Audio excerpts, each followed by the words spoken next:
This is where we stopped yesterday. Sorry, that was on Sunday. So I continue from here about on this so-called topic 1. Topic 1, section 1.5.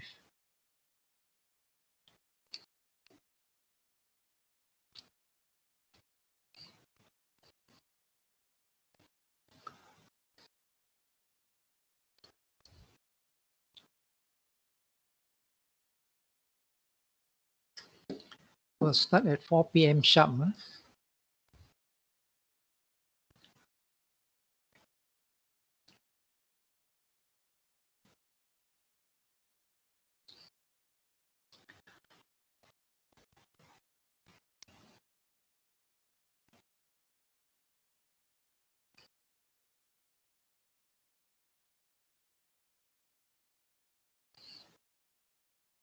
Yep. Welcome everyone. So on Sunday we stopped at work program. So initially we covered the basic part of this topic. So now we are going to more detail on work program as required under your PAM 2018. So under the PAM 2018, the clause applicable is clause 3.5, 3.6, and 3.7. Okay. So important point here is the working program must be submitted by the contractor under your PAM contract. It's under clause 3.5. So this clause 3.5 is a requirement by the contractor to submit within 21 days after the receiving of the letter of award or letter of acceptance, and the contractor needs to submit 6 copies to the architect for approval. So after that, the architect will go through and see any comments or not. If there's any comment, you send it back to the architect for, send it back to the contractor for rectification or modification. So until satisfied by the architect, then the architect will confirm with the contractor that this is in order. So that can be used for reference in the future, extension of time, and monetary claim. So this is reflected under the clause 3.7. And what type of program you need to submit depending on the contract. Usually a network program or the critical path program is required. A Gantt chart may also be submitted in relation to your critical path. It all depends. Because critical path 1 is created, you can develop the Gantt chart easily. So this is what I'm going to go into quickly, because this one is covered under those who have studied construction management. Okay, construction management, there you can see how to prepare a critical path based on the information provided. So from this table M, that is the information below. Now this is called table M. This is table M, see here. So you got PS is project start, PF is project finish. You have A until M. And then these are the duration in weeks. Then these are the activities following it. So from there, you should be able to develop the critical path. So from this table M, you convert the activity into the node. I'm using the activity or node method. So this is how they link together. Which are the link with activity A, B, C, D, and so on. Is reflected by this so-called table M. Okay. So from the table M, you convert it to the activity or node. So from the activity or node, you carry out the forward pass and then the backward pass to find out the critical path. So after this one, carrying out the forward pass and backward pass, this is other information required. From this table, activity or node, you can convert the activity or node to your table for conversion to your Gantt chart system. So after this, you convert the critical path calculation above to another table. We call it the table Y. You fill up all the early start, early finish, late start, late finish, and so on. So from there, you can determine which activity critical, which activity not critical. From the total float, any activity total float is 0, it means critical activity. So you can see that activity A is critical. Activity C is critical. So these are all the critical activity. So any information that is delaying this activity, your project will be delayed accordingly. That is what it means here. Okay. So these are the activities. If you delay any of the activity, there will be the whole project will be delayed accordingly. So other activities having float depends. Okay. So the critical path here shown will be ACHKM. Will be the critical path for this so-called programming. And then the duration of the project, you can see the highest one is 29 weeks. So from there on, then you can convert into your so-called Gantt chart. So the Gantt chart can be compiled into two methods. One of them is whether you're using the early start method or the late start method. So in this one, using the early start date. Early start date, it means the float will be at the back. I hope for those of you can still recall. I hope for those it will be at the back. Float will be at the back if it's on the early start date. You can see here the float F means all the float.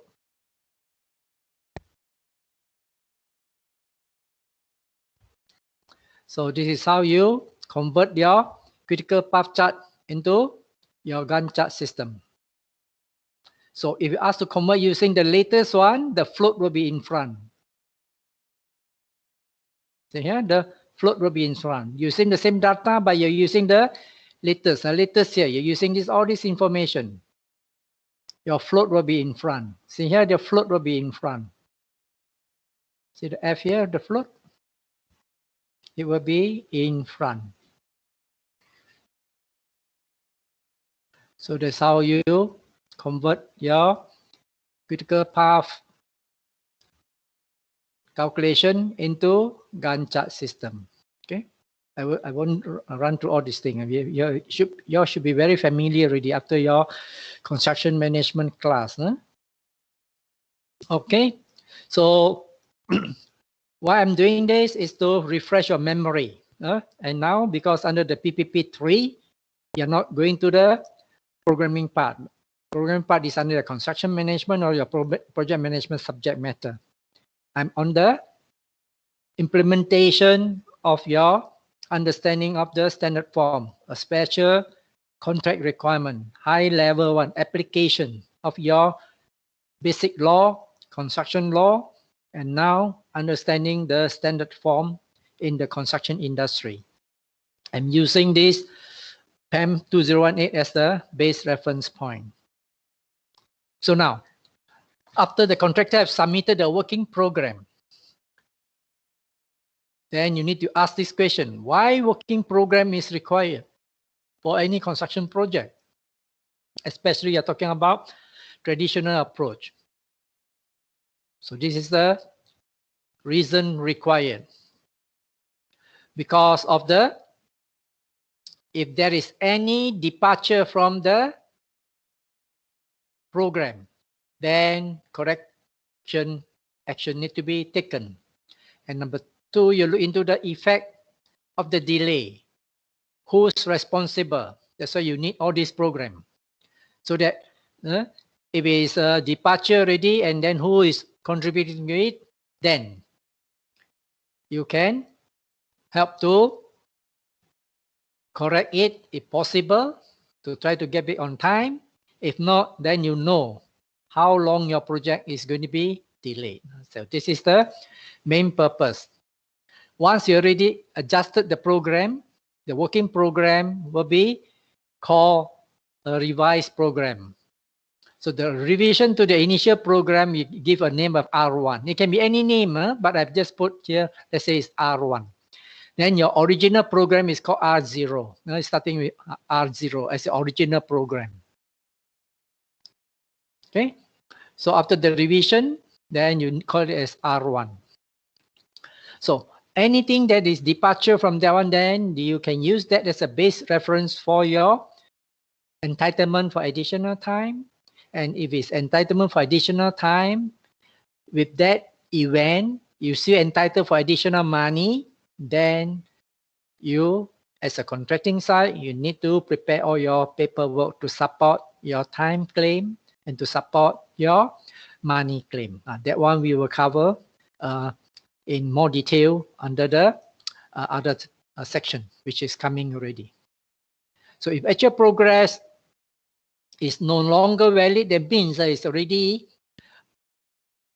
not so accurate already, then you have to do your revision.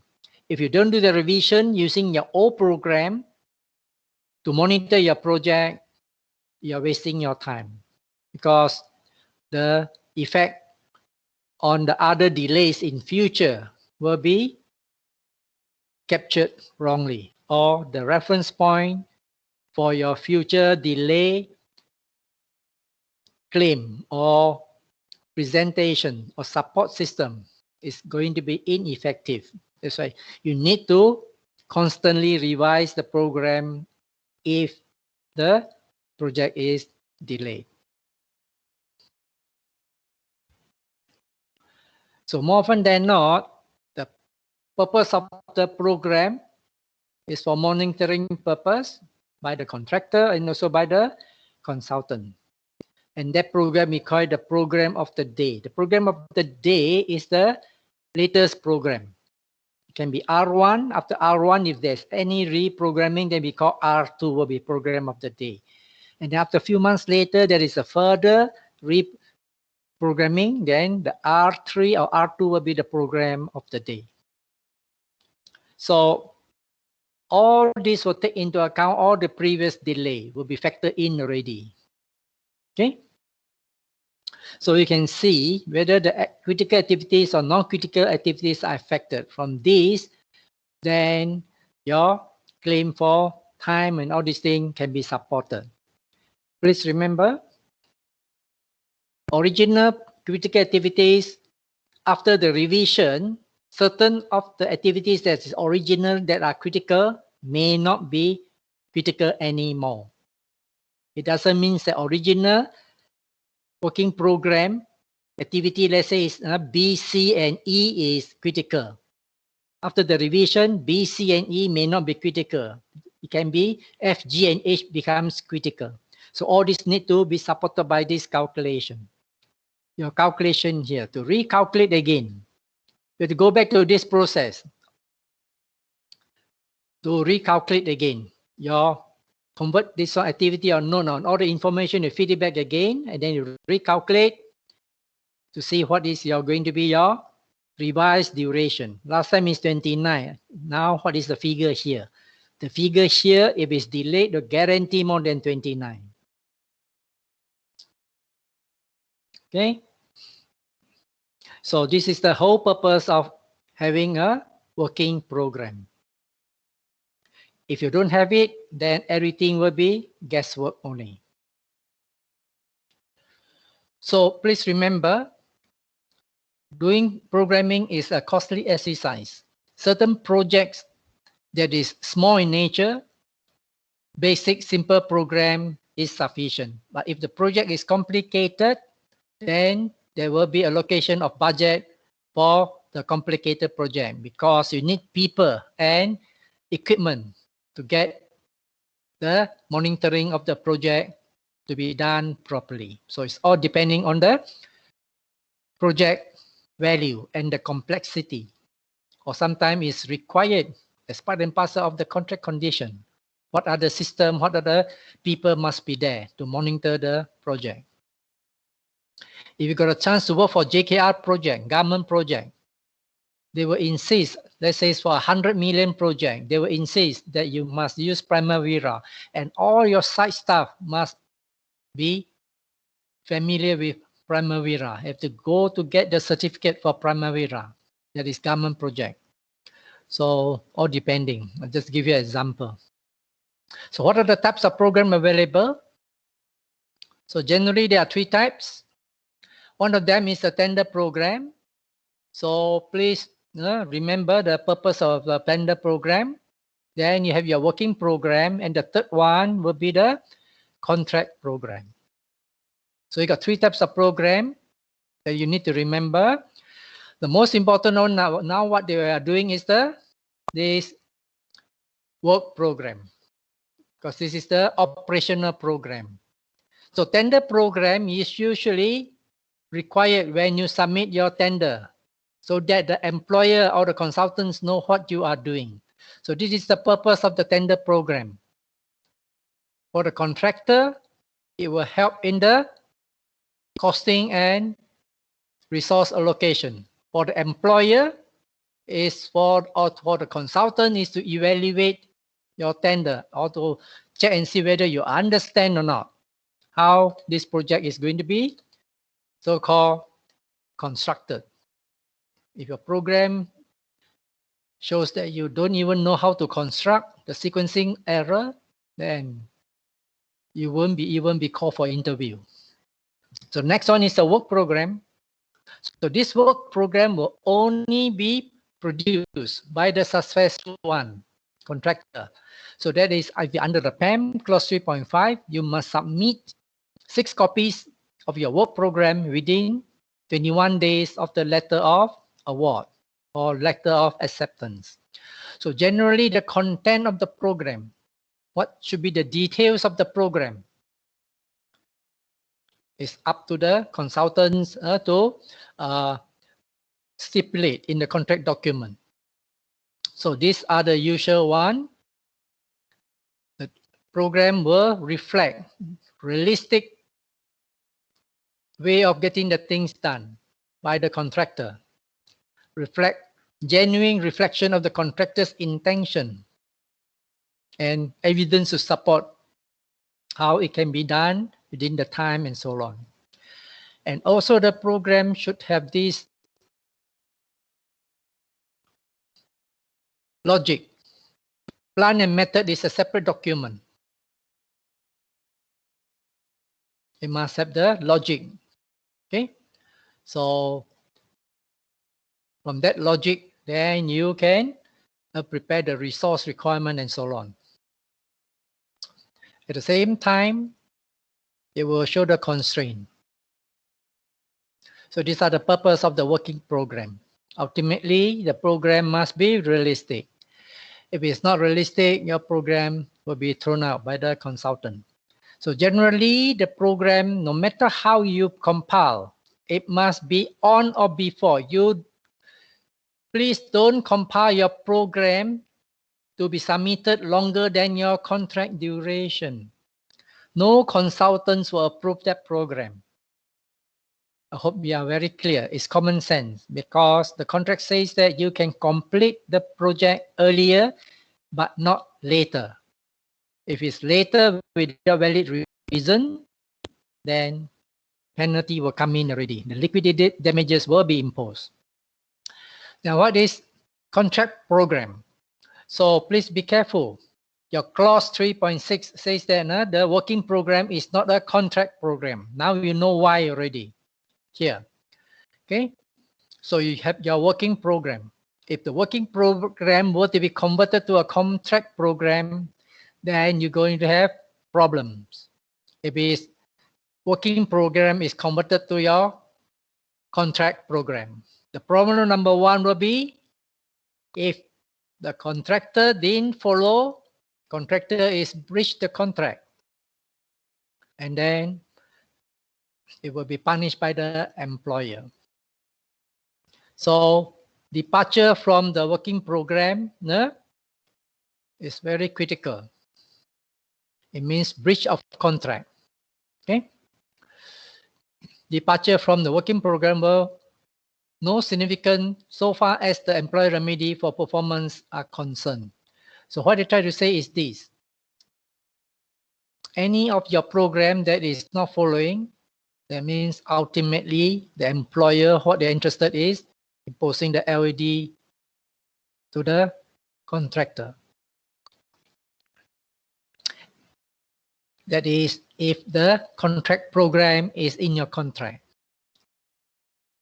Another problem is why it can't be, your working program cannot be your contract program.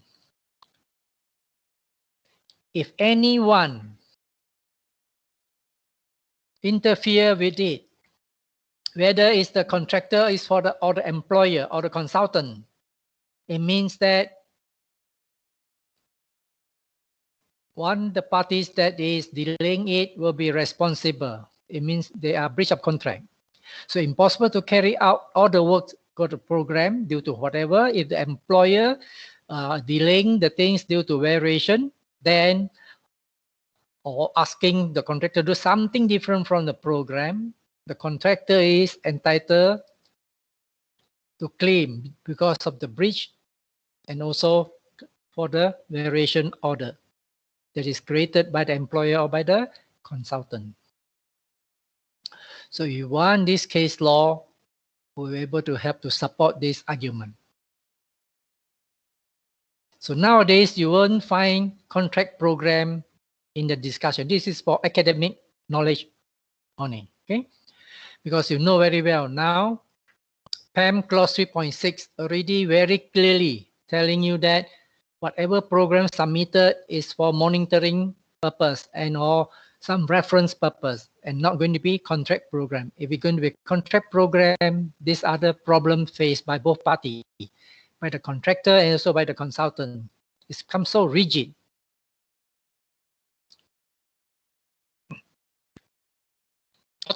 See how to get away from contract program. If the employer wants certain things to be done, then the employer should introduce in the contract, there are certain things to be done by the contractor. That means the key dates.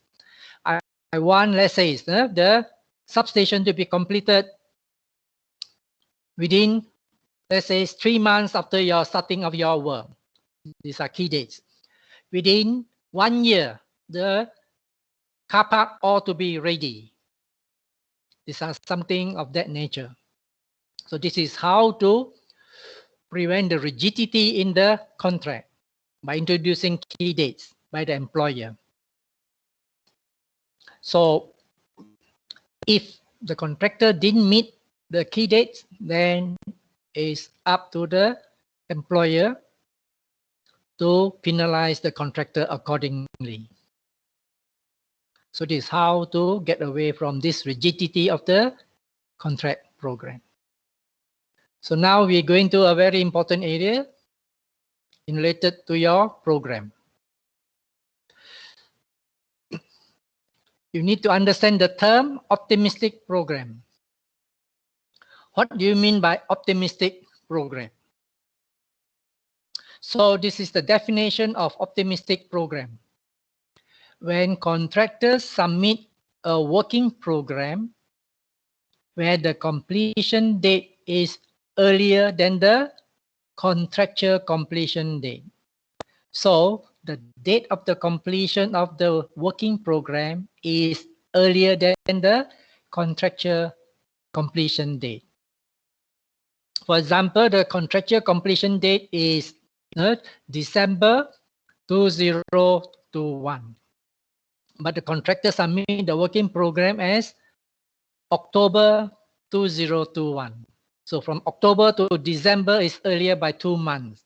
So that program is called optimistic program. Then, why contractor would like to prepare optimistic program? So these are something for you to think about. We'll cover it in the later section also. So contractor usually deliberately so early completion in their planning for a simple reason that in the event there are some unforeseen factors in any of the activities that are critical, then the contractor got at least a breathing space. That means got float early completion or optimistic program, that means you got float. Just I mentioned to you, contractually December, but they plan for October. So they got a float of 2 months, October to November, November to December in their program. And also, early completion is beneficial to both parties. To the employer, if really can complete early, that means you can make use of the facilities or handing over the building to the purchaser early. To the contractor, they'll gain more profit because the overhead is lesser. So these are the basic reasons why optimistic program is submitted by the contractor. But be careful. What are the problems attached if optimistic program is submitted and approved? So this is something for the consultants to think about, and our contractor and employee to think about also. So in order to support our argument, you need to understand these two case law. Glen Lyon Construction versus the Guinness Trust, or another one is Ofcon versus Administrator Natal.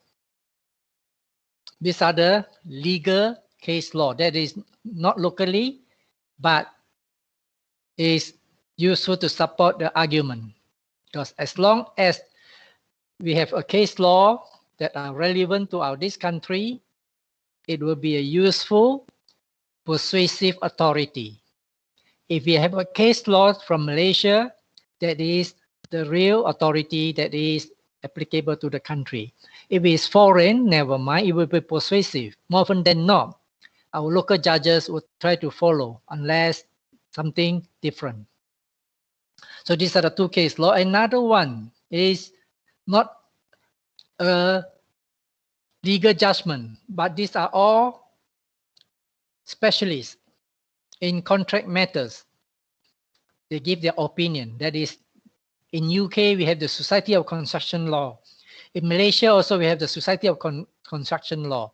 So under the UK, the Society of Construction Law, under this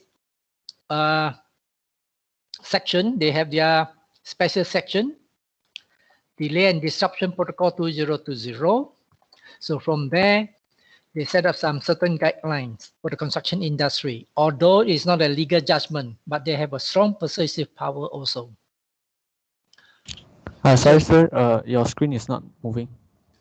Oh, I haven't shifted it yet. Now I'm shifting it up. Okay. Yeah. No. It's lagging on the same page. I see. So now can you see the Glen Lyon case or how? No. We're stuck. You still can see. Yeah. Wait now. That means I have to go out and come in again. Is it correct?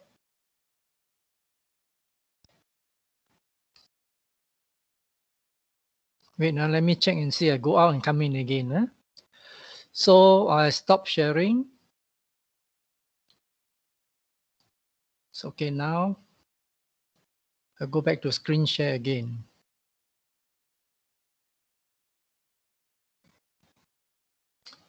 Can you see now? Can you see now? Yeah. Can. Okay. I don't know. Now, because of the COVID situation, a lot of people are using the internet things. So this could be one of the contributing factor. Okay, if anything, let me know. I have to go out and come in again. So these are the two cases important. You can remember any one of them. But generally, I seldom put in the facts much. But just for this special case, I come up with the facts. So this is the facts of the case of Glen Lyon. So under the Glen Lyon versus Guinness Trust, the question is asking the judge to consider extension of time, whether it can be granted or not, when the contractor submitted an optimistic program. So this Glen Lyon is a contractor who tender. Original tender is 104 weeks. The original tender is 104 weeks. Glen Lyon submit alternate tender for 114 weeks. Okay, so original is 104. Glen Lyon submitted 114 weeks as their tender submission and was accepted by Guinness, the owner. So Guinness is the owner, accept the offer by Glen Lyon. So that means the contract is supposed to be 114 weeks. It's not more 104 because your original tender document is 104. Glen Lyon submit 114 and it was accepted by the owner. So it is a 114 weeks contract already. It's no more 104. Okay. So what happened is this. Glen Lyon produced a working program. So this is what Glen Lyon submit. Produce a working program showing the completion date as 101 week. Are you clear? Showing 101 week. So that means Glen Lyon is submitting an optimistic program of 101 week instead of 114 weeks. That means Glen Lyon is submitting the working program 13 weeks earlier. Okay. So now what actually happened is this. There is a delay. And the actual completion by Glen Lyon is 114 weeks. Actual completion, 114 weeks. So Glen Lyon says, basing on my 101 week, I'm entitled to the delay of 13 weeks. Is it correct? 114 completed, 101 week is the optimistic program. So now this is the facts of the case. So what is the judge decision? That means the judgment. So the judge says so. The date of completion is 114. Submitted by Glen Lyon and agreed is 114. It's not 101. So the judge says if that's the case, an extension of time to be given to the contractor if the contractor needs it. So now you sit back and think, if your contract is 114 weeks and you complete the project in 114 weeks. See here, contract is 114 weeks, accepted rate 114 weeks. But you submit your working program as 101 weeks. And your actual completion is 114 weeks. If you compare to your contractual date, duration, is there any delay? The answer is there is no delay. 114, 114. Okay, so this is what the judge says. An extension can only be given if the contractor needs it. So if you finish at 114, your contract duration is 114. Do you think the contractor needs it? The answer is no, because the contractor is not subjected to any LD. You are complete on schedule. This is the judge conclusion. Okay, so a fair and a reasonable extension of time for the completion of work beyond the date for completion 114 week, as stated in the appendix, it would be unfair and unreasonable. Why? It's because your original contract is 114 weeks. Your original contract is not 101 week. The contractor is using 101 week. Sorry, the judge says you cannot use your optimistic program as the basis for your extension of time computation. You must base on your original contract with Guinness as the reference. The original contract is 114 weeks. So if you finish at 114 weeks, Are there any extension of time required by you? Answer is no need, because you're not subject to LD. So this is how the judge conclude. So it follows that contractor is entitled to complete the work earlier than the 114. But then there is no duty on the part of the consultant or employer to provide all the information to the contractor to finish it at 101. So this is the most important conclusion. If the delay does not exceed the original contract duration, no EOT to be granted, because no meaning. Because EOT to be granted is to cover for LD. Okay. The next one is important. If there is no so-called delay or whatever by the consultants or the employee in giving you all the information to finish at one so-called 114 weeks, then you cannot force the employer or the consultant to give you all the information to finish it at 101 week. I hope you understand this concept. You may produce an optimistic program at 101 week. You cannot force the consultants or the employer to give you all the information so that you can complete your project in 101 week. There is no obligation by the consultants and the employer to provide you all the information for you to finish earlier.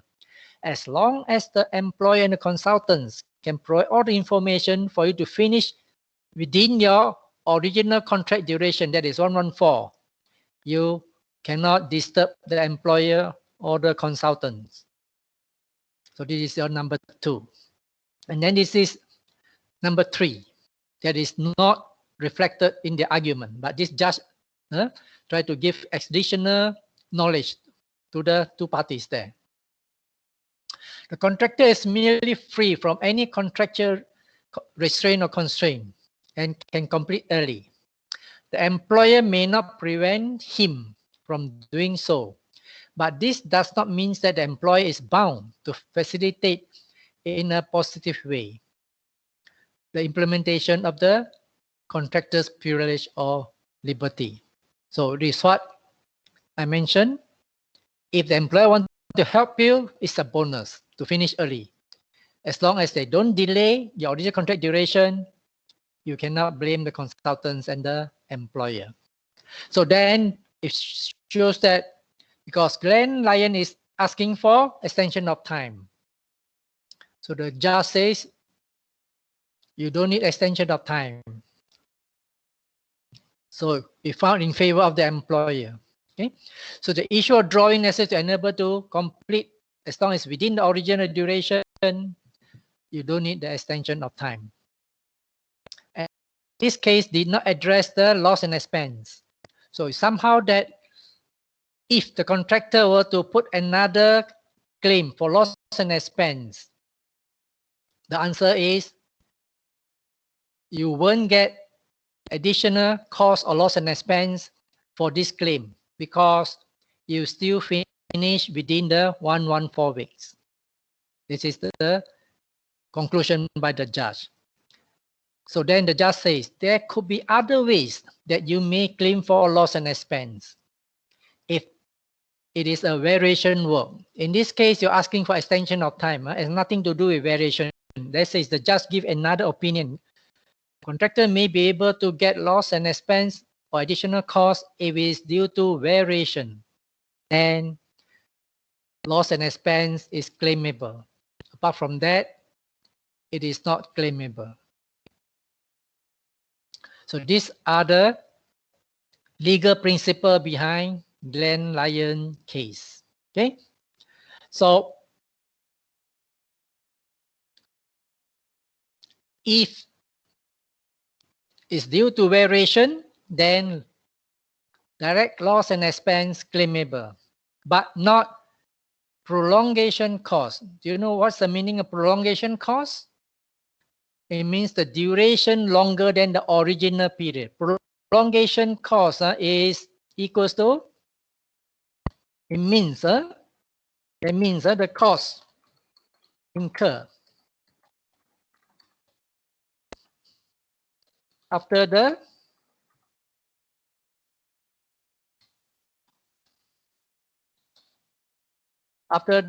original contract duration.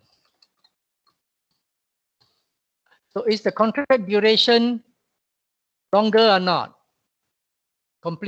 Is the completion longer than the contract duration? Answer is no. That's why you don't entitle for prolongation cost. You can claim for prolongation cost.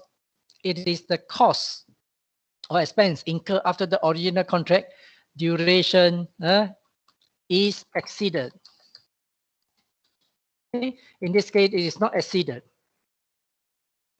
Okay, so this is a Grand Lion case. Similarly, for Ofcon, the principle is the same.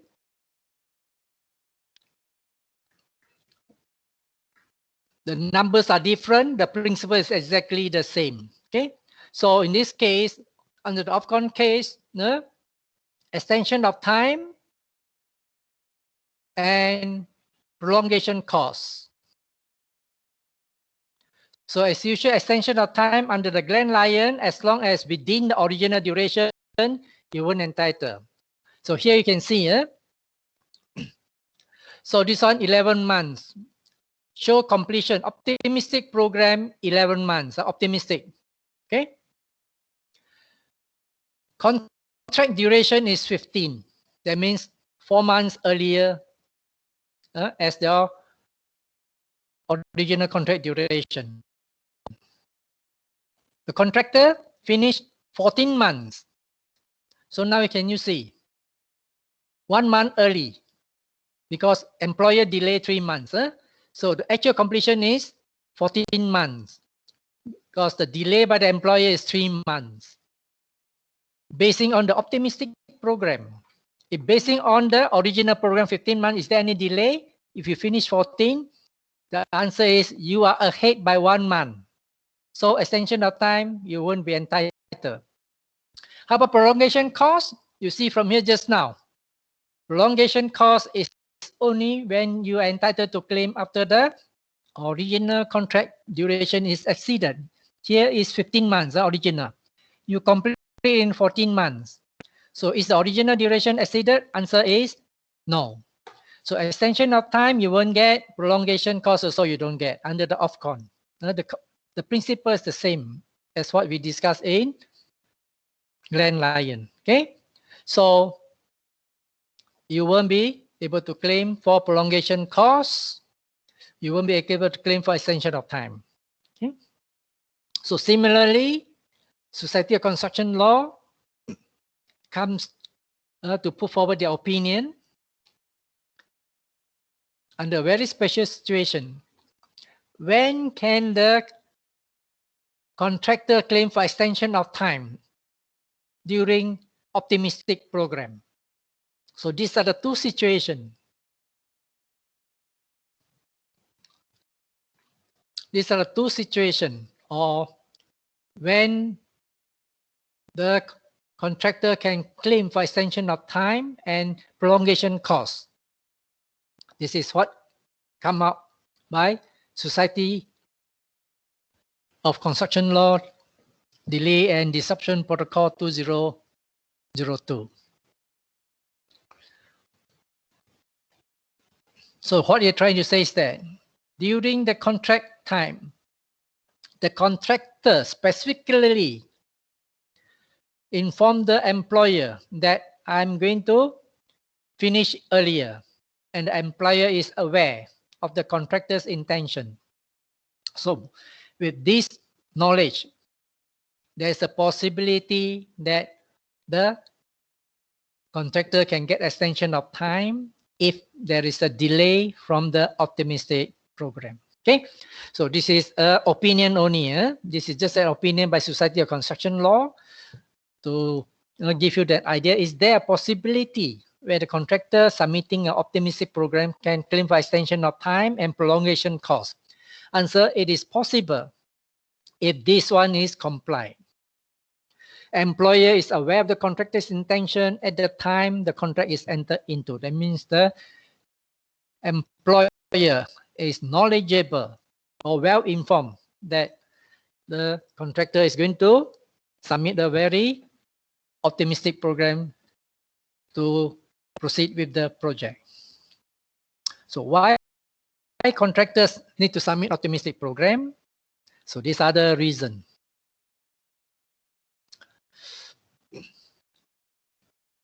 Number one,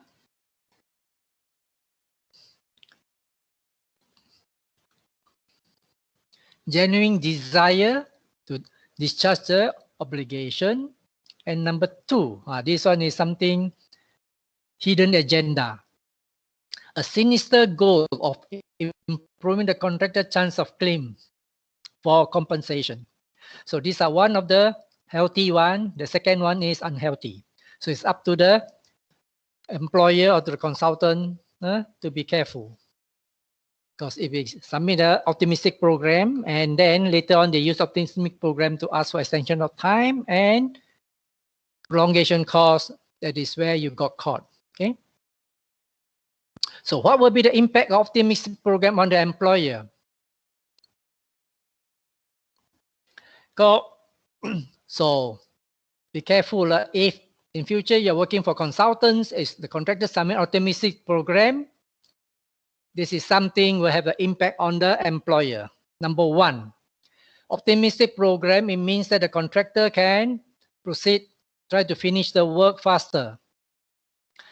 It means that once they can try to finish the work faster, the undertaking by the employer and the consultants will be higher. Duties, obligation to provide certain information will be, they need it faster. That's number one. And number two, because they can finish their work faster, the cash flow from the employer side also need to source the money faster because you have to pay the contractor faster. Okay. Then the third point, there's a likelihood that the employer will be defaulting. Because of the accelerated program, the employer, the consultant could be defaulting in the obligation. Then the contractor will make use of this ground to support their contractual claim.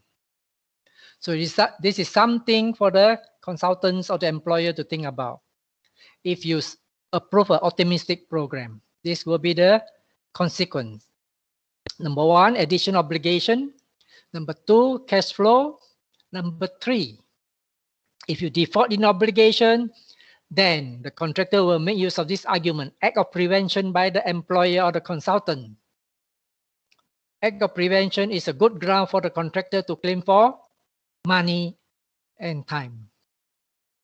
So it means that it transfers the risk to the employer on this so-called project implementation. So these are the four things that the employer or the consultant must take care.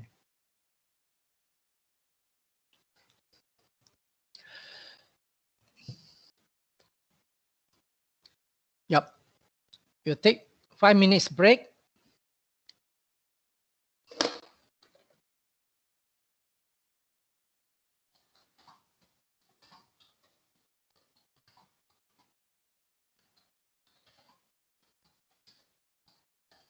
So 4, 5, 3. I will continue at 4:53.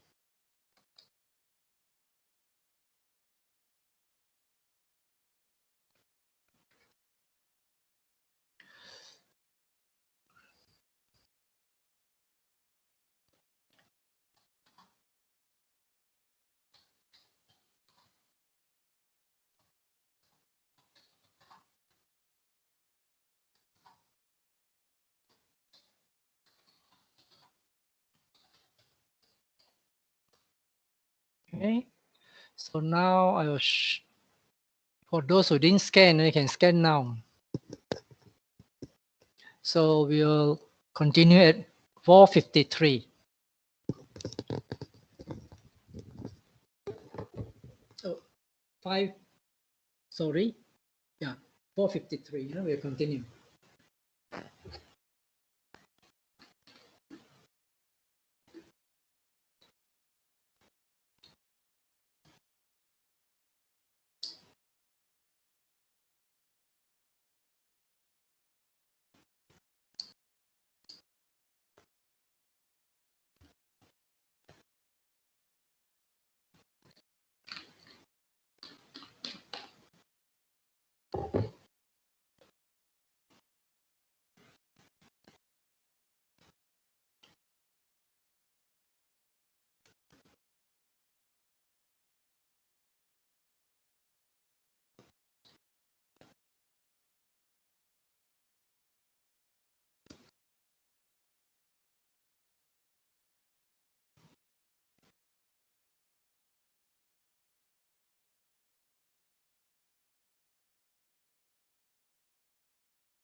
So there are 11 of your absent.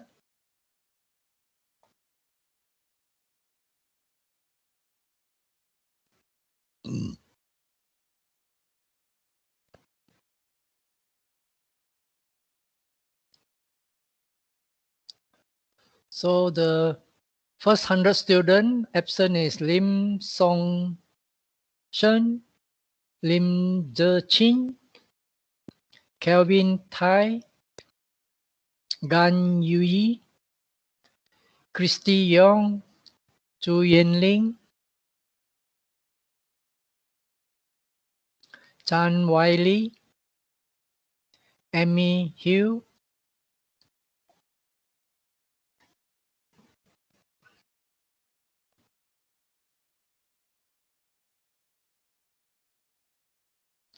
and Wan Xiaoxin,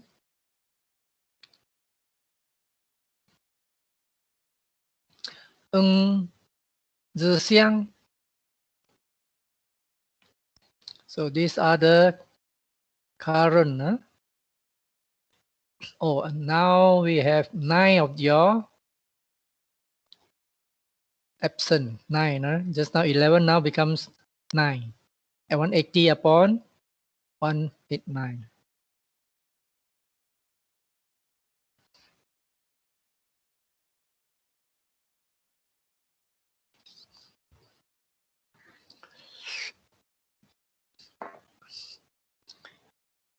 For those who forgot to scan, please do the scanning now.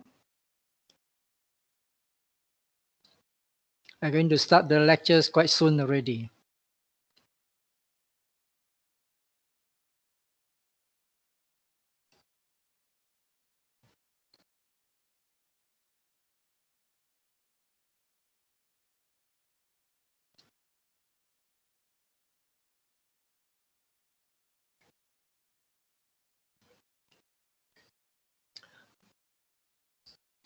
Okay, can you see from the screen share?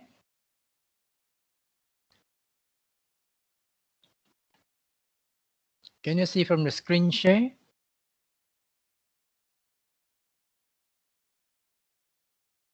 Any problem now with the screen share? Okay, thanks. You can see. Okay, I continue. So other administrative procedures for smooth running of construction contract. I have to change this one as I go along. 2018 already. These are the other issues we are talking about on document control, meetings, and so on. So under the document control system, so these are the other issues for your project monitoring and control. So more often than not, you need document control. Usually more towards tracking information to support your future entitlement. That's why you need to have a document control. For the contractor, it's more towards the so-called purchasing, documentation, and other things related to their project cost. The labor, registration, the plant usage, and so on. So that these are important document control system. And it is very tedious for the site staff. Just time consuming. You have to make sure that the project is running at the same time your paperwork are in order. So it's very taxing in the construction industry. So ultimately, as a contractor, you like to track the cost and time so that they can take preventive measures early. If not, then you won't know where you are going. So that is a very important in terms of the document control plus the working program to ensure that you can monitor your project properly. So working program is for your time. The other document is for your money. See whether it is exceeded the budget and so on. and also to ensure that the work is done correctly, the quality aspect of it. So these are the documents that need to be kept track, especially the consultants, contractors, correspondence, and so on. All these need to be feedback and analyzed. Okay, permissions, contracts, subcontractors, suppliers, specification, blueprint, payroll, and human resource item. All need to be well within the documentation process for easy access. So they have to be up to date. If you're not up to date, then it's not going to be useful. So as usual, these are time consuming and a lot of resource need to be allocated. So usually for a sophisticated control system, it's usually applicable to big project. For small project, manual approach will be sufficient. So what is the main purpose of getting the document control? Why you need it? So it creates a central repository. That means a reservoir for all your information, centralized repository of all your information at the project site so that they can be accessed or extracted timely and so on. The second part will be accessibility. So one is to collect and then it must be easily accessible. If not easily accessible, it's also wasted. Then security control. All these documents are sometimes very important. Sometimes they are having so-called, what should I say, under the intellectual property. So you need to keep them properly. And also you can see all the documents is important that they can be easily accessed and also can be transported from point A to point B. Now with the current internet system, this is critical that you can have your backup and all this. If it's done properly, it may help in reducing the costs and also can improve your quality management. So these are the important key points on why there is a need for a document control system at the project site. Okay, so these are the important points for you to think about. One of them is central depository, centralized collection center, accessibility, the security aspect of it, especially projects. Sometimes there are certain very sensitive documents, especially on cost data, because your competitor would like to know your costing and your so-called secret. Then we're talking about mobility, whether it can be linked to the internet system for ease of transferring information from point A to point B. And there's a possibility, if it's done properly, the cost will be beneficial for the organization. And lastly, the quality aspect can be improved. The second one is meeting. So what is the purpose of this meeting? So generally, you can see that for project implementation, the contract administrator will be the one to implement the project on behalf of the employer. So there will be few key meetings to be held at the project site. The first one I classify as a kick-off meeting. This is one of the most important meetings because you will see the people that is related to this project. The key important person will be present at the kick-off meeting because they are the representative of the client, main consultant, the boss and everyone, sub-consultant, the boss, the main contractor, normally subcontractor, suppliers, they will be present. Because after this first meeting, you call the kick-off meeting, then you will never see most of them again because they are a very busy person. For this special project, they will just to come to ensure that they get to know the parties involved, and then they let their representative to take over already. So this is a very important aspect of the kickoff meeting. So these are the important points on your kickoff meeting.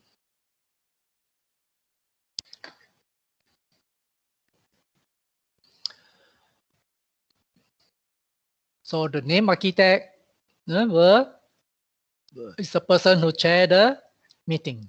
Okay. So after the kickoff meeting, this name architect will take over the subsequent site meeting. So these are the things that the architect will do during the first kickoff meeting. There are certain things, the details need to be clarified to make sure that all the key person is aware of what are the requirements. And then the name architect will tell them what are the condition precedent to be complied before you can start work. This is one of the very, very important requirement. Condition precedent. For example, in your PEM contract, the condition precedent, I can tell you one by one here. Number one, working program must be submitted. Number two, all the necessary insurance must be purchased. Number three, organization chart must be provided. Number four, performance bond must be sourced from the relevant bank or insurance company. Okay. So, and then number five, health and safety documents must be in place. And number six, your method statement for your critical activities or activities that are dangerous must be in place. So these are the condition precedent before you can commence work. Without all this in place, usually you are not allowed to commence work. Other thing will be during the implementation, they will say, okay, you need to submit how many copies of your interim claim. And then what should be the details and everything for your interim claim.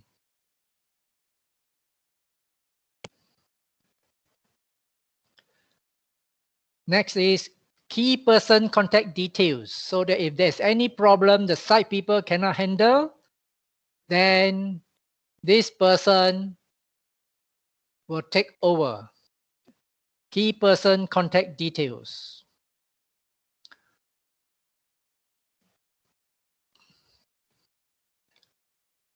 So these are the important things that is reflected in the kickoff meeting. There are some other things maybe included, but these are the key, very important, the first thing.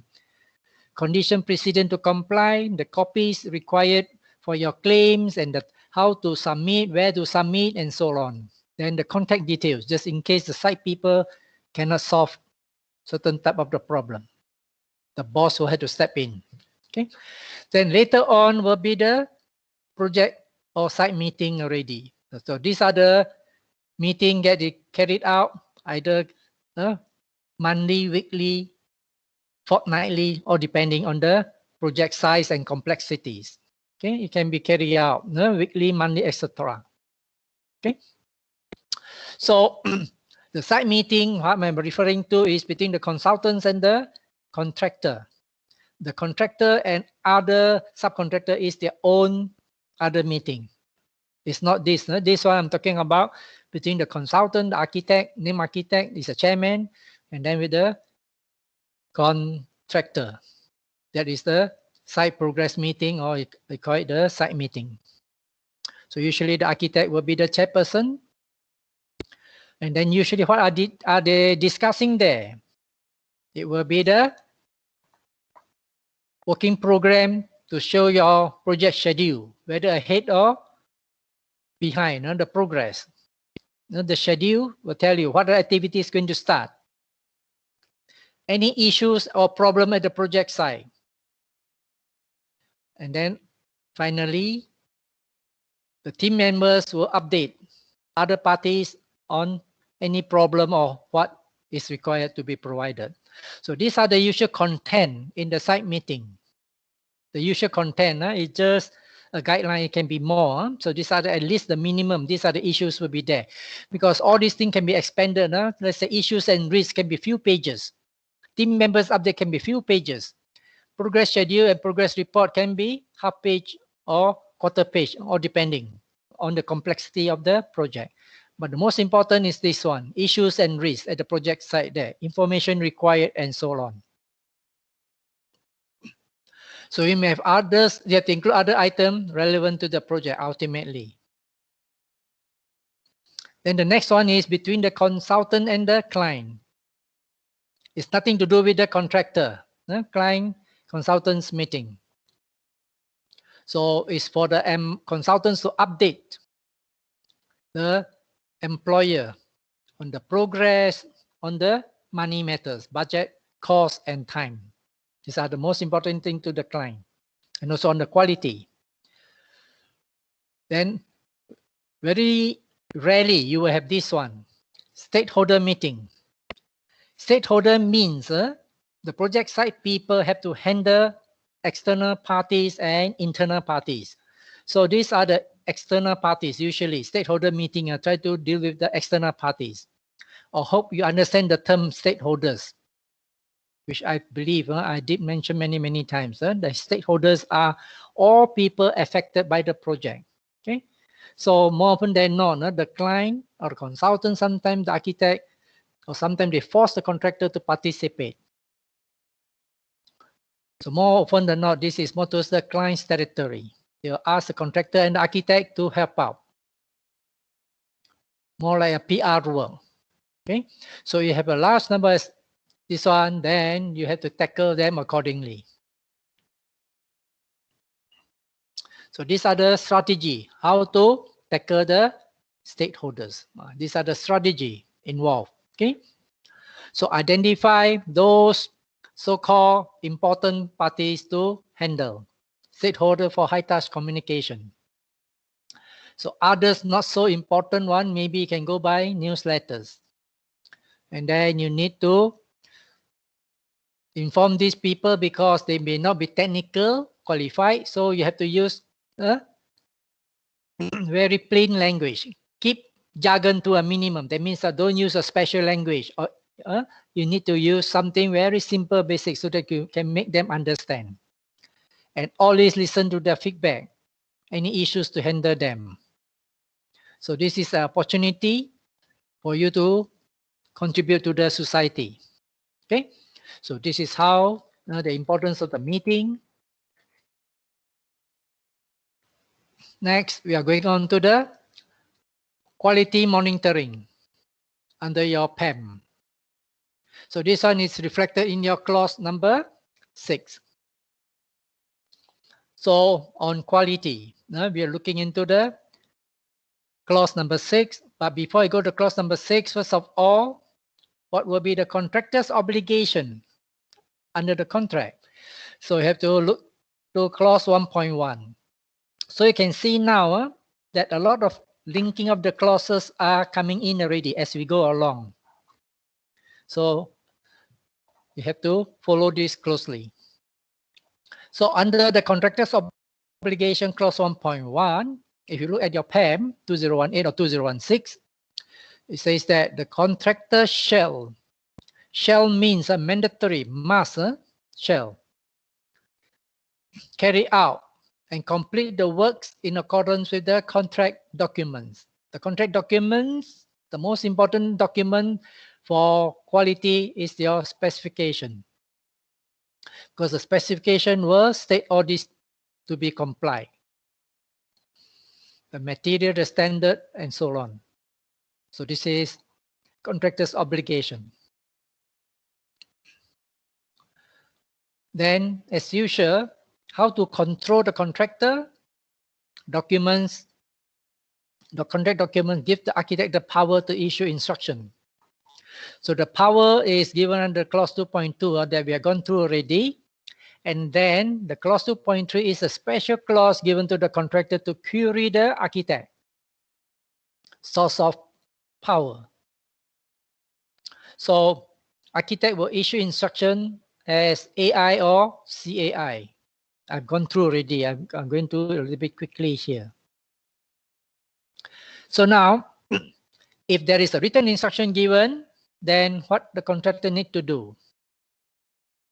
Upon getting the instruction from the architect, contractor can ask the architect, no, under which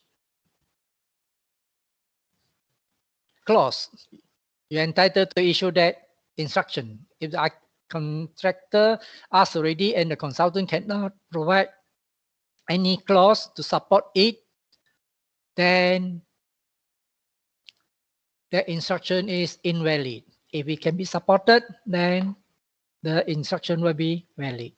So this is the power given to the contractor, which is very rare in contract document, given the power to the contractor to query the consultants.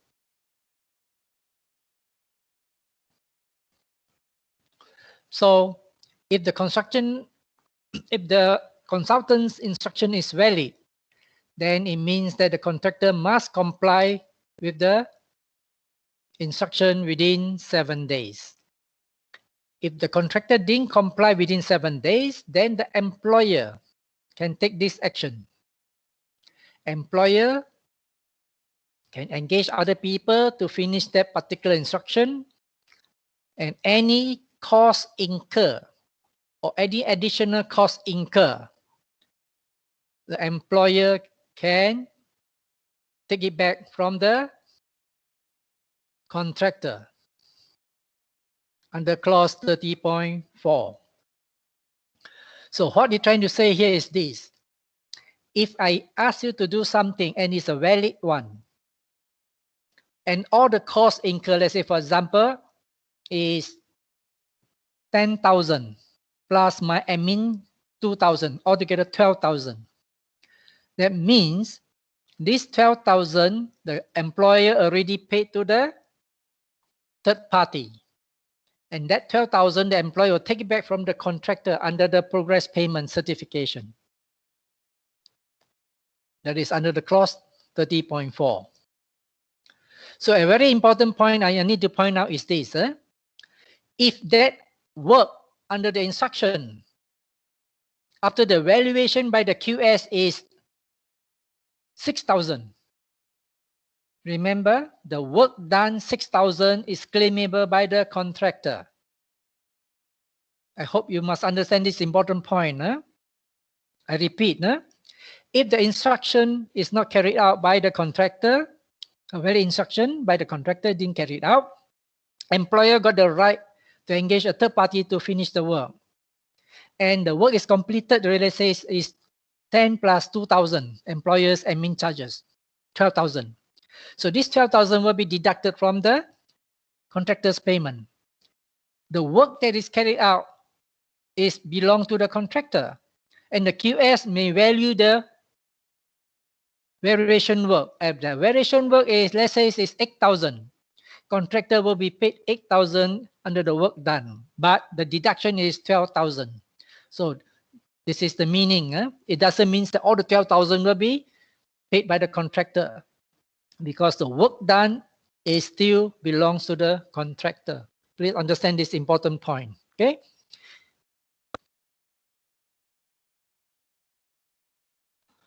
Next, general concept on quality.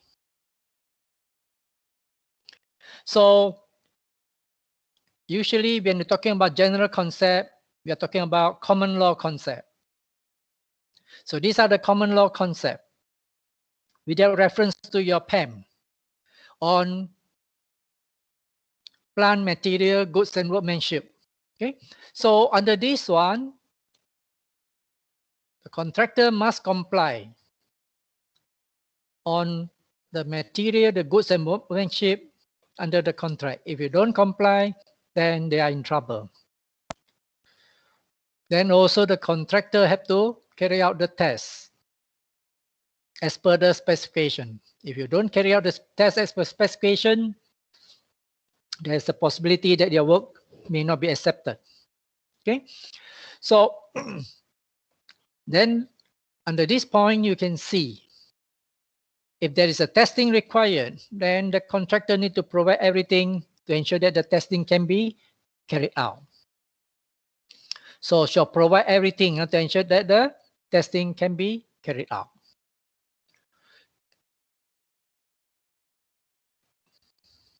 So this is important.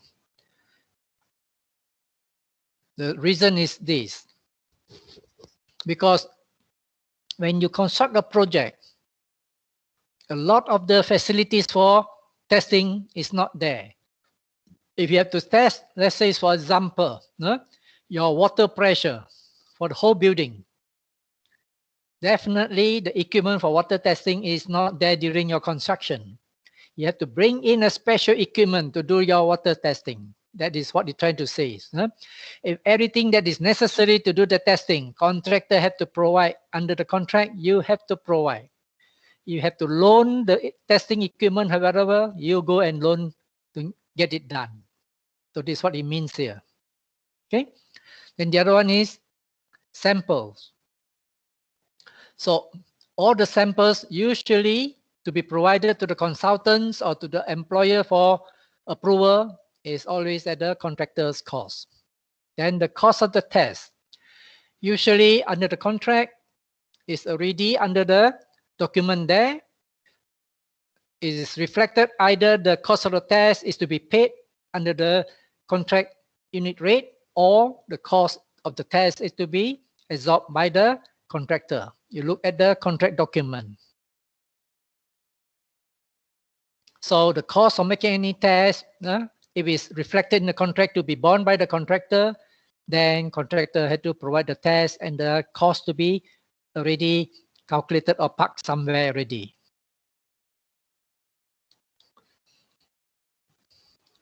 So now the cost of making test that is not required, then the employer have to pay. Okay, so this is a very interesting one. The cost of making any test which is not required, it will be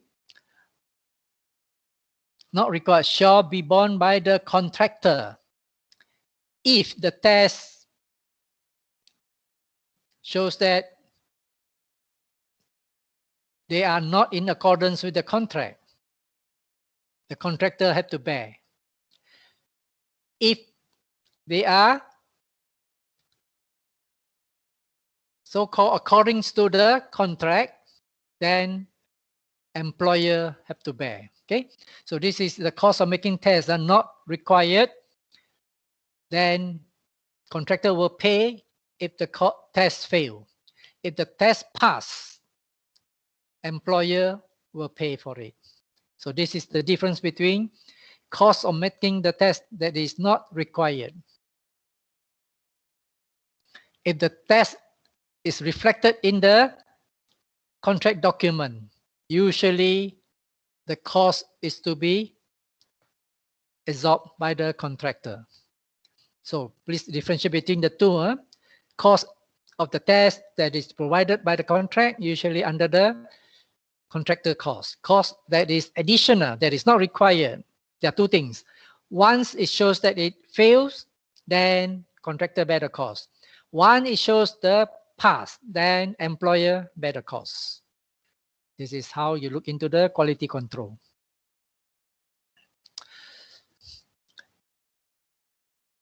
So this is 2018, sorry.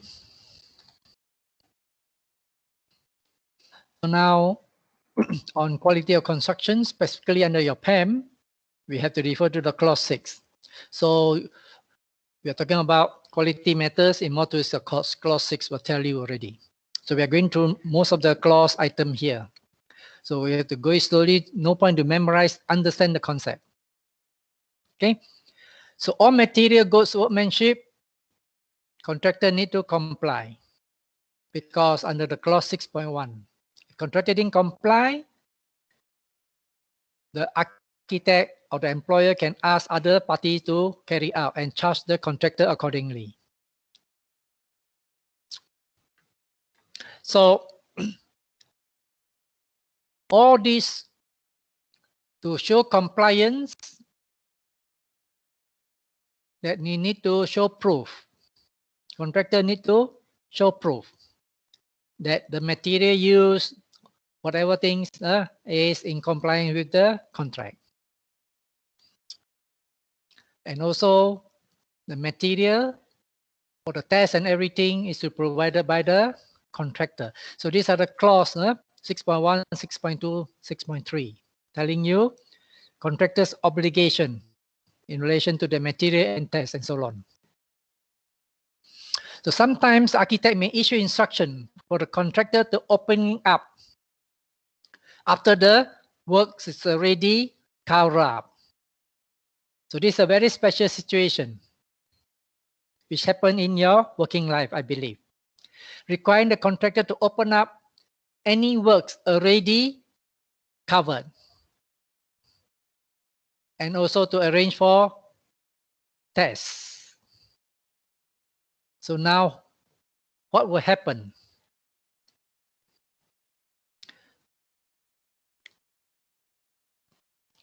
Usually the cost incurred to open up and then to retest and everything, it will belong to the contractor. Okay, unless it is provided in the bill, that means entitled to claim the bill, that means there is a special item for payment. Okay, if the test is not in accordance with the contract, contractor have to bear the cost.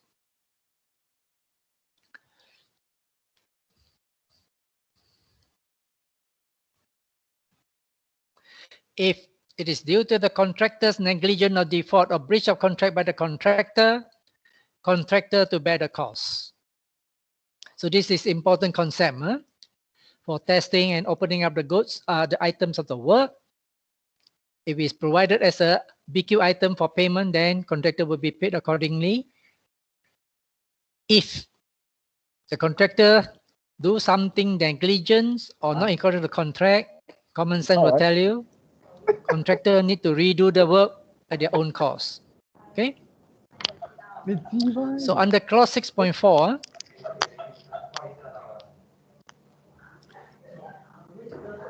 it shall not relieve the contractor of the obligation to supply the goods, everything in accordance to the specification. So what you try to say here is this. The moment the contractor signs the contract, it is binded by the contract document to supply the material, the workmanship to the appropriate quality. This is a very important clause here, 6.5. Will tell you on the deductible or liability or not. If the architect find any workmanship not in accordance with the contract, that means you don't follow the specification. Then what can the contract architect do or the employer do? So these are the power given to the architect. Number 1, 6.5a, remove all the work not in accordance. Sometimes ask you to demolish, 6.5b. Sometimes 6.5c, to rectify, to remove, demolish, reconstruct, and rectify, 6.5a, b, and c. So these are the power given to the architect if the contractor didn't follow the so-called contract properly. Okay. Then 6.5d is something very interesting now.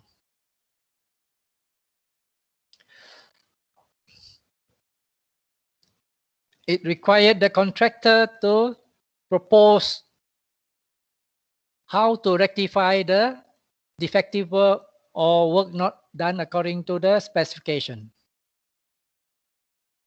And also alternatively, architect may request a alternative solution. Okay, so these are the options given to the consultants or the employer if contractor didn't do the work according to the contract. So 6.5A, remove 6.5B to demolish and reconstruct, 6.5C to rectify, 6.5D to produce method statement, and then how to correct and rectify all these things.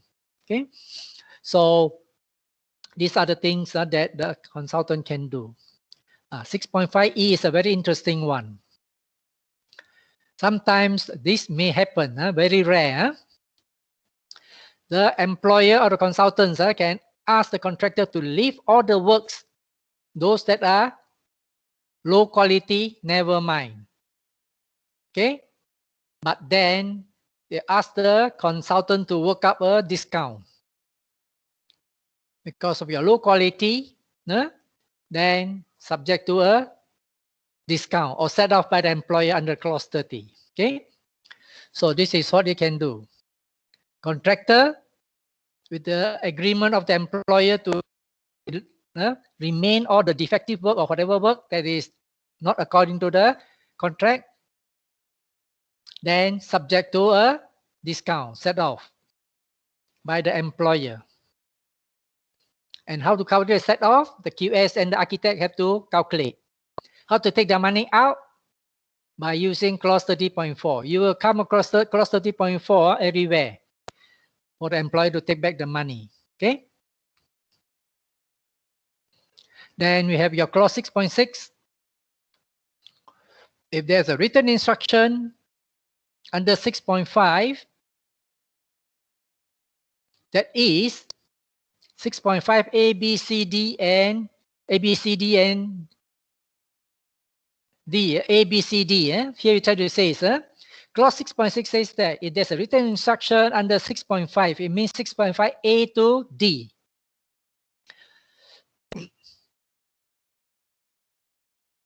It is no EOT to the contractor. And also no compensation for additional costs and so on. So be careful. It is your fault. You don't have any compensation for the time and money. It's clause 6.6. 6.7. Interesting here.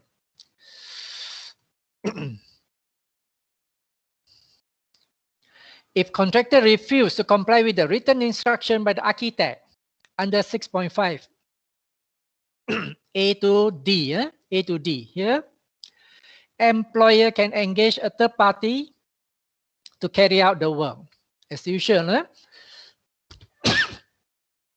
all costs incurred plus the expenses by the employer will be deducted. Okay. How to take back the money? Clause 30.4. So you can see these are very important clause. Now 6.5E, the money is to be deducted by reduction of quality. 6.5E. 6.7, if you didn't do it, then I engage a third party to do it and all the costs charged to you. How to take back the money? Clause 30.4. And lastly on this 6.8, if the contract requires manufacturer to supply warranty and guarantee on the system, then the contractor shall get this warranty and submit to the employer. So these are the, what should I say is the warranty or guarantee or product guarantee or product warranty that is given by the contractor or the specialist contractor to the employer. So the warranty or guarantee is in no way relieve or release the contractor from the liability under the contract. That means the contractor is always responsible for quality and so on. Okay? The liability is still there. So with that, we come and end to section 1.5. We'll take 5 minutes break, then we will continue for your other sections already. Okay.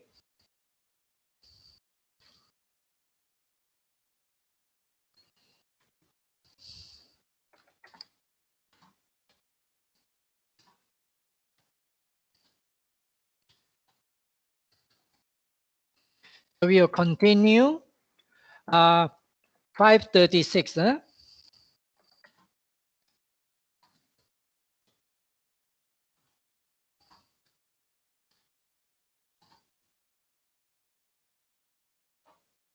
We are taking 5 minutes break and continue at 5:36.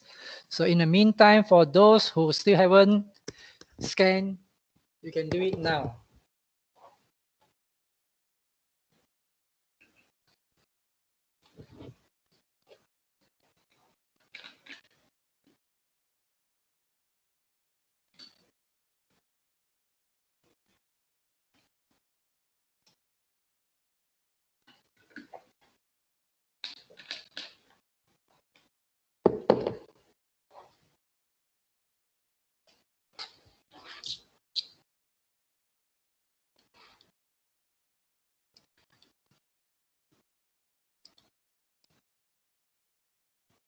Oh, still one more absent. 188 already.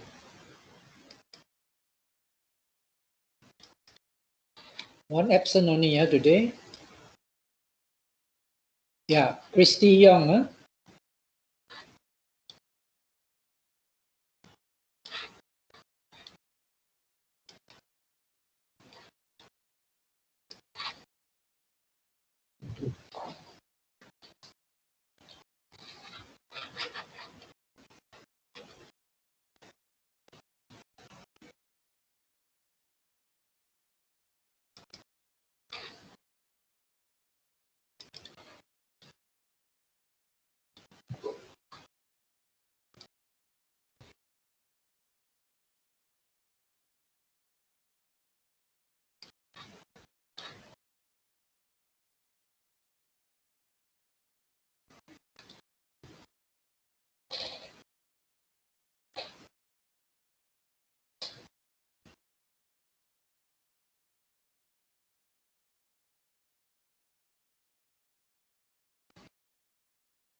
Okay, welcome back. Can you see the screen share? Can you see the screen share? Please reply.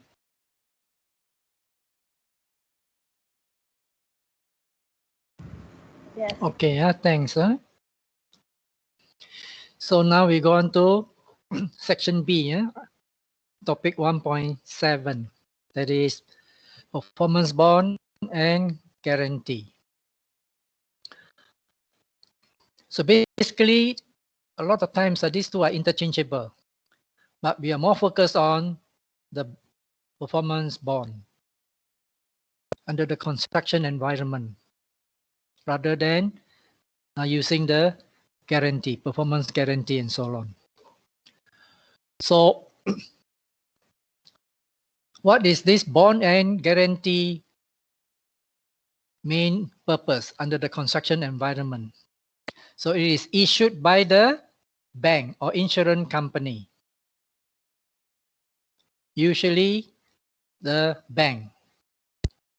If you're asking me, because the bank, you can ask them to create a special bond for you. So what does it mean? It means that the bank will take the risk in case the contractor fail to carry out the work properly. And then the bank will have to pay the beneficiary. The beneficiary is the owner. So beneficiary is the owner of the project.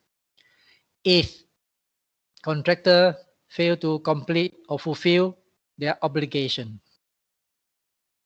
So this is what the bond or guarantee is all about. So the bank will issue and pass it to the owner. If the third party, usually the contractor, fail to fulfill their obligation. So now these are the three parties involved. Employer is the beneficiary.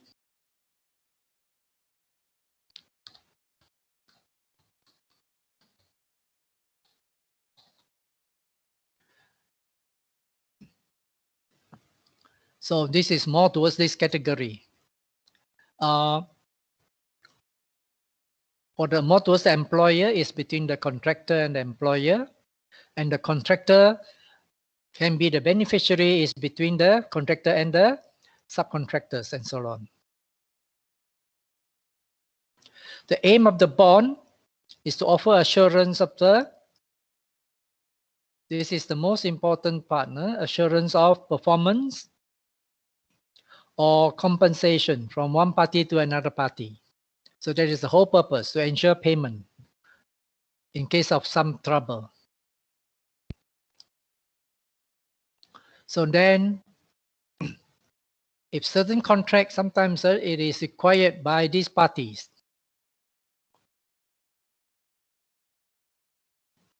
From the employer. This one, the so-called bond or guarantee,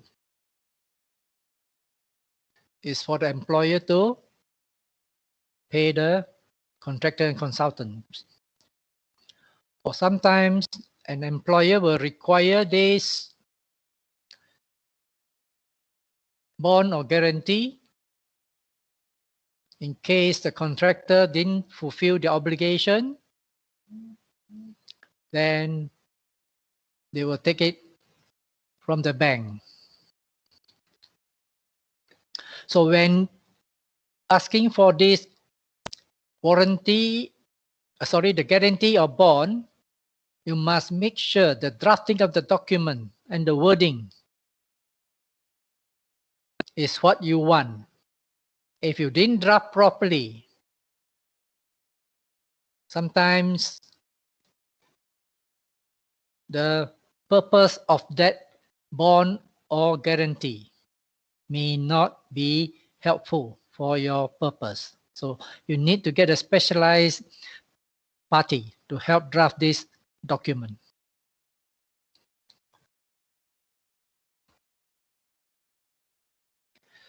If you don't draft it properly, this could be the implication.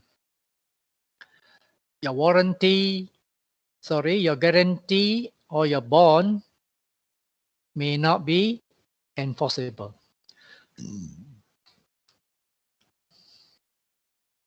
So the purpose of this is to provide an insurance against the risk allocation agreed between the parties under the contract. So that is the whole purpose of the bond or guarantee. So what are the types of bond and guarantee available in the industry, in the construction industry? So these are the usual one available. The bid bond, when you submit your tender. Advance payment bond, usually in government projects. Retention bond, if you want to replace the retention fund with this. Defects liability bond, during the defects liability, there you have to come up with this so-called bond to cover your defects. And the usual one is the performance bond. And the details we have to see below. But before that, we understand the concept of surety. How does the performance bonds work? So bonds of guarantee is under the law of contract.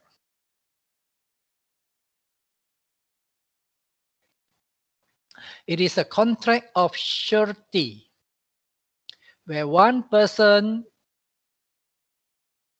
is the surety agrees to answer for the existing or future liability of another person. This is the concept of surety, where one person, the surety, agrees to pay. So this surety is usually the bank. Okay? To answer for the existing or future liability of another person. This is the principal. The principal here is the contractor. Okay? So this is the contractor. In favor of the third party, the beneficiary. This is the owner.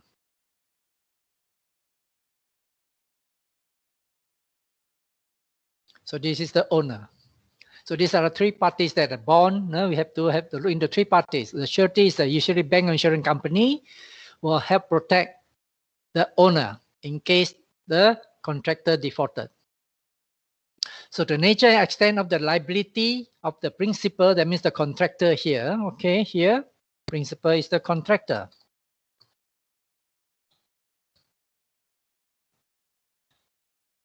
Is governed by the terms and conditions of the contract. So the liability of the surety, that means the banker. Insurance company, okay, liability of this is the contractor. Liability of the surety would be the or insurance.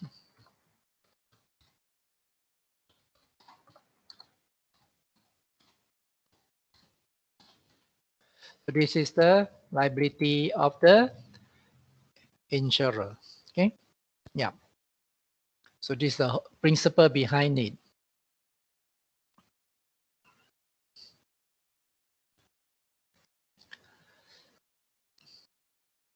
So the bond or guarantee will identify the circumstances in which the surety, that is the bank, is required to meet the liability of the or the contractor to the beneficiary, that means the project owner. Usually, if the contractor fails to perform their contractual obligation, that means didn't finish the work or whatever thing. Okay.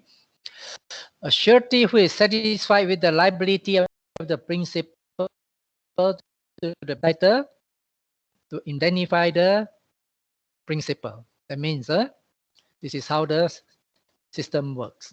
Okay. A surety, that means the bank,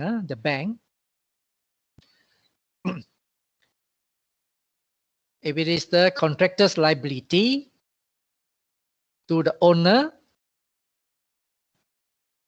then the bank will release the money to the owner. That's what they try to say. So this is the principle here. How the bank guarantee or performance bond work. Okay, so the bond or guarantee is provided by the bank. The bank will provide. Who to raise it? It is the contractor to raise it from the bank. And then the bank will make sure that if anything goes wrong by the contractor, the owner of the project will receive the commitment by the bank. So this is how the system works.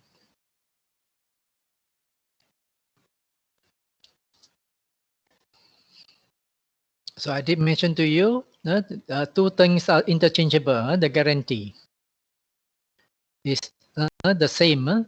We're talking about the bond and the guarantee. The terminology here is the same. A contract guarantee is undertaken by the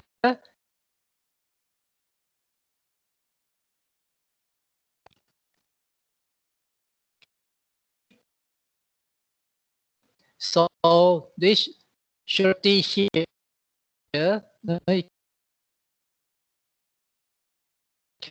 owner. The owner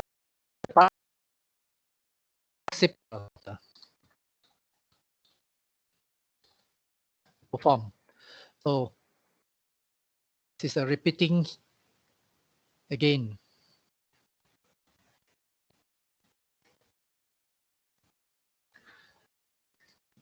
The principle is exactly the same as the bond. We will focus more on the bond terminology as we go along now. So exactly the same concept. A bond promise by the issuer, that is a bank, to pay the beneficiary, that is the owner, a specific sum upon the happening of particular event. Okay, happening of the particular event, that means the default of the contractor. Okay, so it's a contract of indemnity. You already above the diagram shows you the contract of indemnity. This is a contract of indemnity. This diagram here shows it how the indemnity works.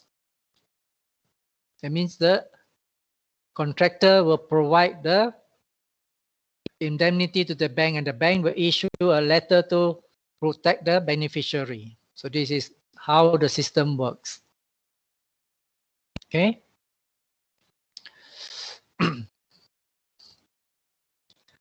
So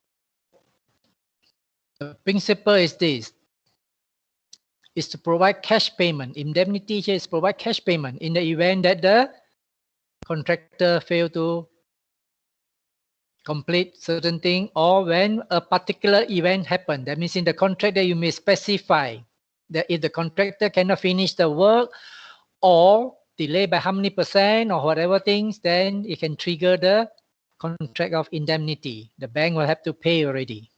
So all depending on the proper wording. If the wording is such a way that there are certain things need to be done, then you won't get, the employer won't get the indemnity or protection so easily. Okay, so in the construction industry, there are two types of bond. Type 1, we call it the conditional bond. This one is more difficult for the employer to take the money out. Then the other one is demand bond. This one is easier for the employer to take the money out. So we will look into the details below. Okay, so performance bond or conditional performance bond.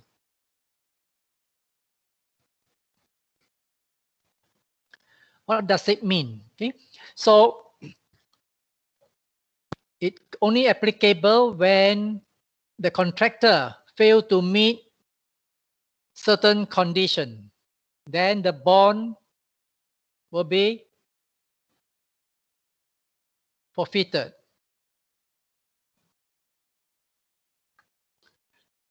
If the beneficiary does something wrong, then the money won't be released to the beneficiary.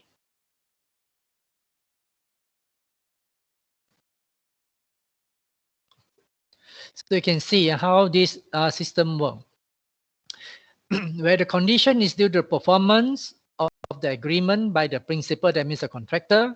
It is the failure to meet the condition that result in the bond become forfeited. That means the bank will have to pay already. Okay.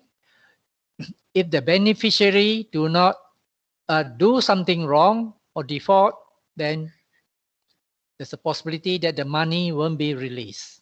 So in the construction industry, the condition for performance bond, this is the condition usually stated there. You have to fulfill your contract's obligation.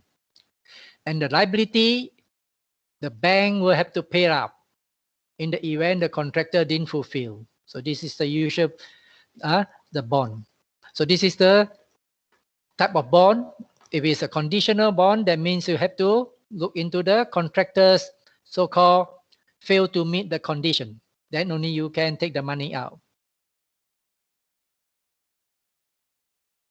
So if it's a condition bond, the bank will make sure that all the conditions stipulated must be complied. Then only the money will be released. If not, they won't release. So in the absence of such express provision, then there's a possibility that the money to be released will not be so easy. Okay, so in the absence of such express provision, absence, that means missing, absence missing.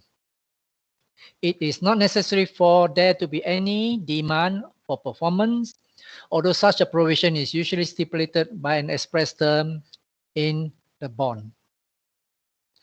A proven default bond required to pay when default occur. This is the default bond. It's a conditional bond. A default bond is a conditional bond because only to pay when a default occur. If the default not occur, the bank cannot release. Usually it is specified that payment will be made where you need to show proof or the court have decided. If not, that's why you can see conditional bond is very difficult to take it out. Have to show proof, or sometimes the court arbitrator need to get involved. Okay, so once there's a judgment or award, then the bond will be released. If there is no such thing, then it's not so easily to be released. So this is the case law to support this so-called principle.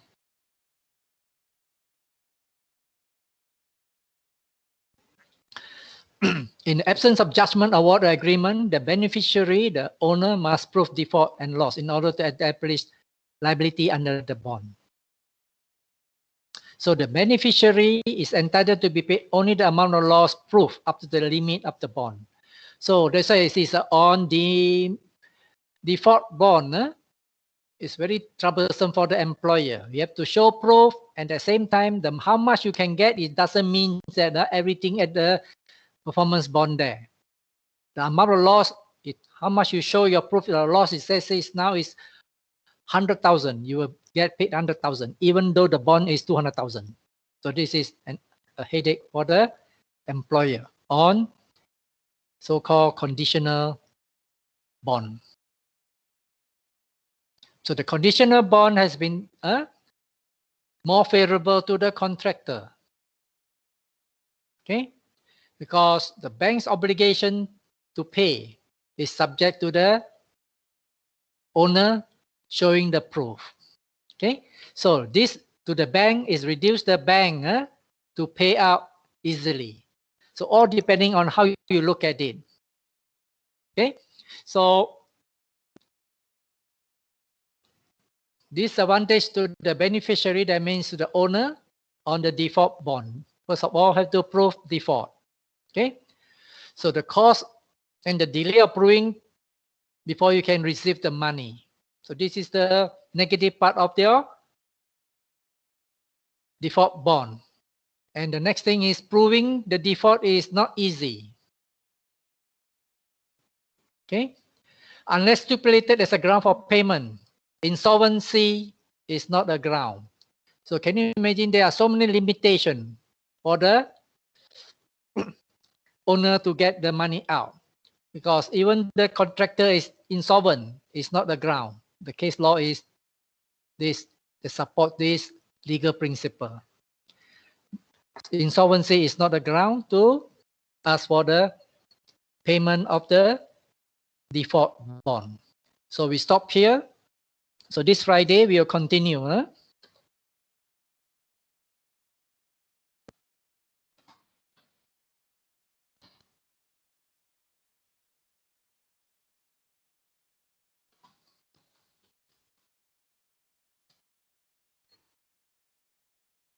So we will continue on the demand bond this Friday. Okay.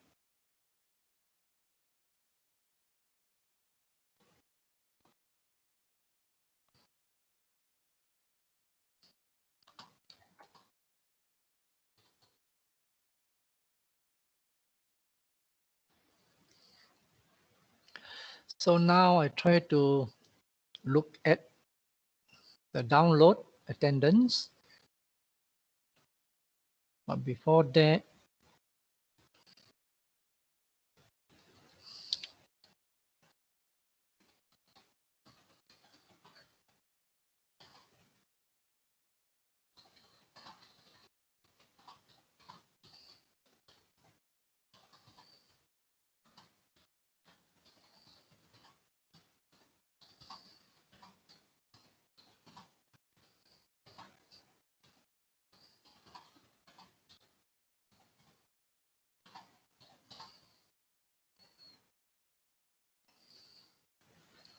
okay, let me stop the recording.